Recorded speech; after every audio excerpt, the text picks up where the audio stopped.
ভারত থেকে পেঁয়াজ আমদানিতে নতুন করে আমদানি অনুমতি দেয়া বন্ধ করেছে সরকার। এতে হিলি স্থলবন্দর এলাকায় বাড়ছে পণ্যটির দাম। এ বিষয়ে বিস্তারিত জানাতে হিলি থেকে যুক্ত হচ্ছেন রিপোর্টার শফিকুল ইসলাম শফিক। ঊর্ধ্বমুখী বাজার নিয়ন্ত্রণ রাখতে 7 ডিসেম্বর থেকে হিলিস্থল বন্দর দিয়ে পেঁয়াজ আমদানি শুরু হয়। তবে গত সোমবার থেকে আইপি বন্ধ রাখে সরকার। আইপি বন্ধ করে রাখার পর থেকে কিন্তু কোনো প্রকার তারা আইপি ইস্যু করছে না। এতে করে যে আইপি বন্ধ হয়ে যাওয়ার কারণেই কিন্তু বেশ হিলিস্থল বন্দরে পেঁয়াজের দামে একটা প্রভাব পড়েছে। যেখানে গত সোমবারের পর থেকে, সোমবারের আগে পেঁয়াজের দাম 50 টাকার নিচে বিক্রি হলো।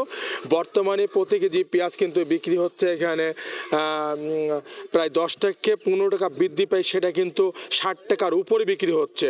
তো এতে করে আমরা দেখেছি বন্দরে যারা পেঁয়াজ কিনতে আসছেন তাদের মধ্যে বেশ একটা আমরা অস্বস্তি দেখেছি। তারা বলছে যে হঠাৎ করে পেঁয়াজের দামটা বৃদ্ধি, এতে করে তারা বেশ একটা বিপাকে পড়ছেন। তবে আমি আমদানিকারক ব্যবসায়ীদের সাথে কথা বলেছিলাম যে পেঁয়াজের যে দামটা বৃদ্ধির ব্যাপারে তারা বলছেন যে সরকার যে ঊর্ধ্বমুখী বাজার নিয়ন্ত্রণ রাখতে আইপির অনুমতি দিলে আমরা 7 তারিখ থেকে তারা পেঁয়াজ আমদানি শুরু করে, পেঁয়াজের আমদানি স্বাভাবিক রয়েছে।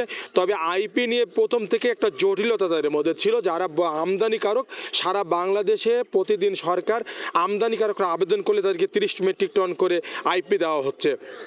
এতে করে যারা পেঁয়াজ আমদানি করেন তারা সেই আইপিগুলো তারা পাচ্ছেন না। হাত বদলের মাধ্যমে তাদেরকে আইপিগুলো অন্য কারো কাছ থেকে অর্থের বিনিময়ে তাদেরকে আইপি কিনতে হচ্ছে। একটা 30 টনের আইপি তাদেরকে কিনতে হচ্ছে 2 থেকে 3 লক্ষ টাকা দিয়ে কিনতে হচ্ছে। এতে করে পেঁয়াজের দাম তাদের বৃদ্ধি পাচ্ছে।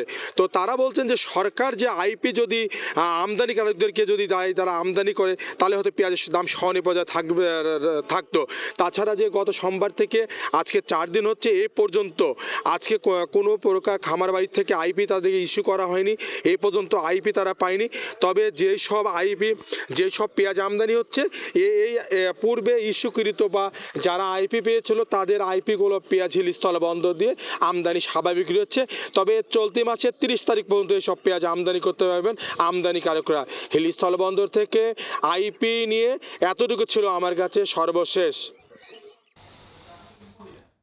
সরাসরি ছিলাম হিলি স্থলবন্দরে।